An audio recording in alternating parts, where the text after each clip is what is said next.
If you've ever visited New England, around the Boston area, go a little ways into the suburban towns, you'll see one name that pops up kind of constantly, and not many people knows where it came from. So if you drive around, you'll see a lot of things named after King Philip. But who was King Philip? Wasn't he some mad French king who wanted to take over New England and expand the French colonies into New England? Well, no. He was actually a Native American. And a generation after the first Thanksgiving, he led an army of Native Americans onto the New England colonists. And his goal? Well, his goal was to get rid of the colonists entirely. Get them out of native lands. He wanted them out. And this is King Philip's War, the most important American war you've never heard of.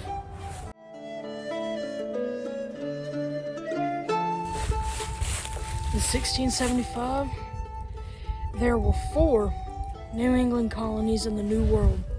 Massachusetts Bay, the largest of the bunch, was made up of present-day Massachusetts. And then the Plymouth colony, which incorporated Cape Cod, was usually about the second largest. And then Connecticut. Now, Connecticut, as it says, modern-day Connecticut, and expanded up the Connecticut River Valley to where a bunch of farming towns were up there. And then there was Rhode Island, the black sheep of the bunch. Now, Rhode Island incorporated Newport and Portsmouth, but it also incorporated Mount Hope, King Philip's homelands. Now, King Philip's real name was Metacomet of Pokanoket. He was the sachem of the Wampanoag people. Not Wampanoag, but Wampanoag. I'm pronouncing it wrong. But yeah, he was the leading sachem of the Wampanoag people. And what sachem means, really? Sachem is their chief. And well, in 1675, Josiah Winslow, the governor of the Plymouth colony, took a meeting with John Sassamon, a praying Native American. And John Sassamon said that King Philip was getting ready to plan a massive offensive against the New England colonies. Now, after the meeting, John Sassamon would be found dead. He would be found dead in a pond, his neck broken. The Plymouth colony arrested 3 Wampanoag men relating to John Sassamon's murder, and in June of 1675, they were hanged. The Wampanoag people were outraged by this. They thought that the English had overreached their power. They thought they had gone too far. They had meddled too much with native business. And they were very mad about this.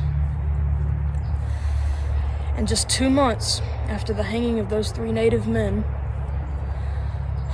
Wampanoag warriors would proceed to the town of Swansea, Plymouth, in the Plymouth colony, slaughter its inhabitants, and burn it to the ground.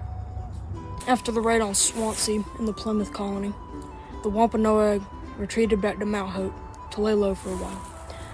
And many historians suggest that war became before Metacomet was truly ready. And the reason being was that many of them suggest that the work of the Swansea massacre was a few hot-headed young Wampanoag warriors. And thus war had came before King Philip was truly ready.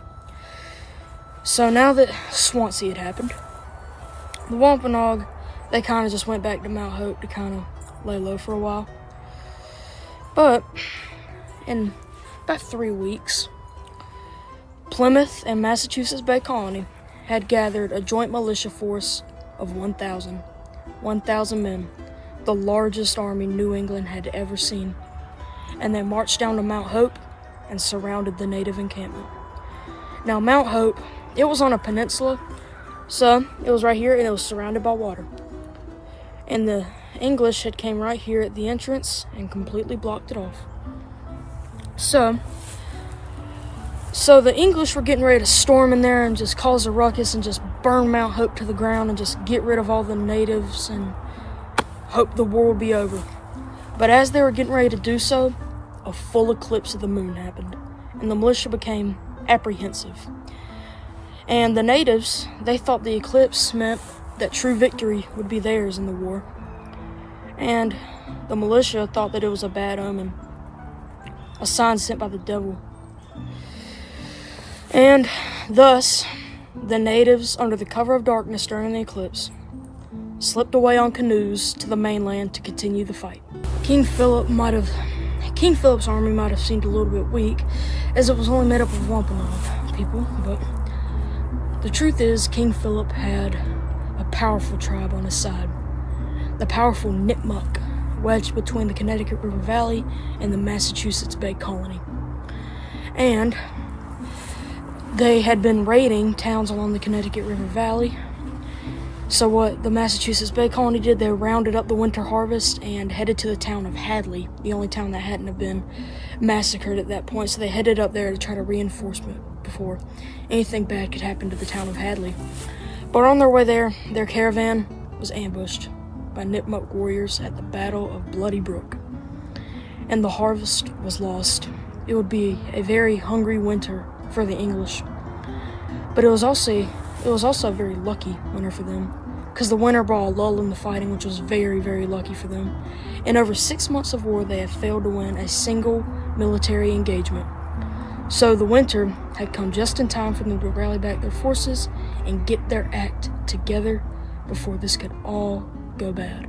Shortly after the engagement at Bloody Brook, about 4 months had passed, and on December 19th, a group of militia, English militia, spotted a gigantic Narragansett fort.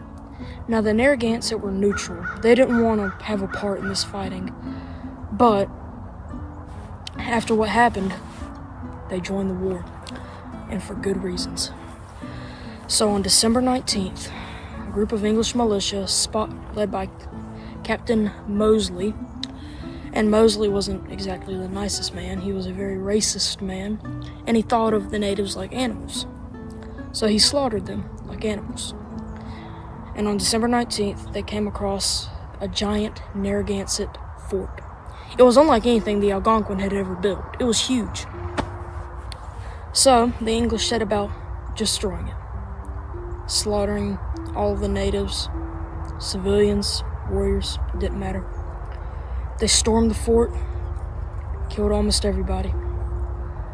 And it was indeed a needless slaughter that forced the Narragansett into the war.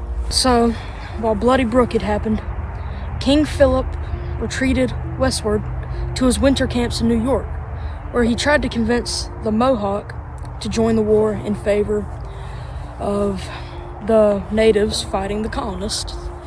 But the Mohawk turned on him, destroyed his army, and Metacomet had to go back to Mount Hope with his army battered and almost destroyed. And in April 1676, native warriors surrounded the town of Sudbury. And then next came a big fight known as the Sudbury Fight, where they encountered a group of militia and almost wiped them out, known as the last great native victory in the entire war. But the natives, they were victorious, yes, but it was a Pyrrhic victory for them because they had taken many a casualty, but had still inflicted great defeat on the English. Shortly after this in May, the English militia came upon a sleeping Nipmuc camp at Turner's Falls, massacred almost all 200 of them. So, Metacomet saw the writing on the wall.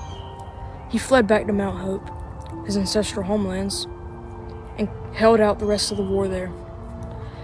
But a frontiersman named Benjamin Church, who had been commanding a company of militia, including a large number of praying natives who had joined the war as scouts, he followed in pursuit.